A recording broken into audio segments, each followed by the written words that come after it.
நடிகர் விஜயகாந்த் கடந்த டிசம்பர் மாதம் 28ஆம் தேதி சிகிச்சை பலனின்றி காலை 6 மணி அளவில் உயிரிழந்தார்.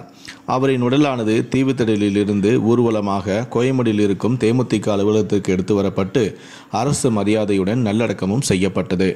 அவர் இறந்து ஒரு மாதம் ஆன போதிலும் அவருடைய சமாதிக்கு இறுதி அஞ்சலி செலுத்துவதற்காக தினமும் ஆயிரக்கணக்கான மக்கள் வந்து கொண்டுதான் இருக்கிறார்கள். அங்கு தினமும் அன்னதானமும் வழங்கப்பட்டு வருகிறது. ஏற்கனவே கடந்த சில வருடங்களுக்கு முன்பு விஜயகாந்தின் மூத்த மகனுக்கு கோவையை சேர்ந்த ஒரு தொழிலதிபரின் மகனுடன் நிச்சயதார்த்தம் நடந்ததாகவும், ஆனால் அந்த நிச்சயதார்த்தம் பல காரணங்களின் காரணமாக திருமணம் நடக்காமல் போனதாகவும் கூறப்பட்டது. தான் விஜயகாந்துடைய இரண்டாவது மகனின் திருமணம் குறித்து செய்தி வெளியாகி தமிழக அரசியலிலேயே மிகப்பெரிய பரபரப்பை ஏற்படுத்தியிருக்கிறது. ஆமாங்க, ஏற்கனவே நடிகர் விஜயகாந்தின் இரண்டாவது மகன் ஒரு நடிகையை காதலிப்பதாக செய்திகள் பரவலாக உலா வந்தது.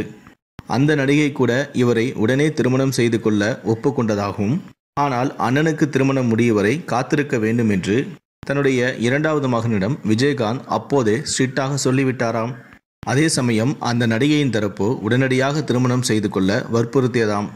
இதனால் மூத்த மகனின் திருமணம் தள்ளி போனது மாதிரியே இரண்டாவது மகனின் திருமணமும் சர்ச்சையாகவே நீடித்தது.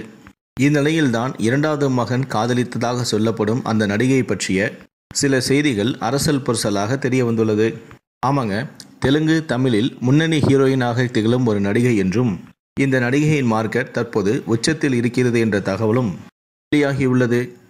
இதனால் அந்த நடிகை பிரபல தெலுங்கு ஹீரோயினான கீர்த்தி செட்டி தான் என சிலர் கூறி வருகிறார்கள். ஆனால் இந்த நடிகை கிடையாது, வேறு ஒரு நடிகை தான் என வேறும் சிலர் கூறி வருகிறார்கள்.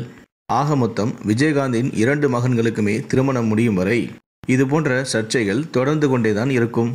இந்த வீடியோ பார்க்குற நீங்கள் சொல்லுங்கள். தொடர்ந்து விஜயகாந்தின் மகன்களின் திருமணம் குறித்து பல வீடியோக்கள் வெளியாகி கொண்டிருக்கிறது, பல அதிர்ச்சியான தகவலும் வெளியாகி கொண்டிருக்கிறது. இதை பற்றி உங்களுடைய கருத்துக்களை கீழே இருக்கக்கூடிய கமெண்ட் செக்ஷனில் மறக்காமல் சொல்லுங்கள். நன்றி, வணக்கம்.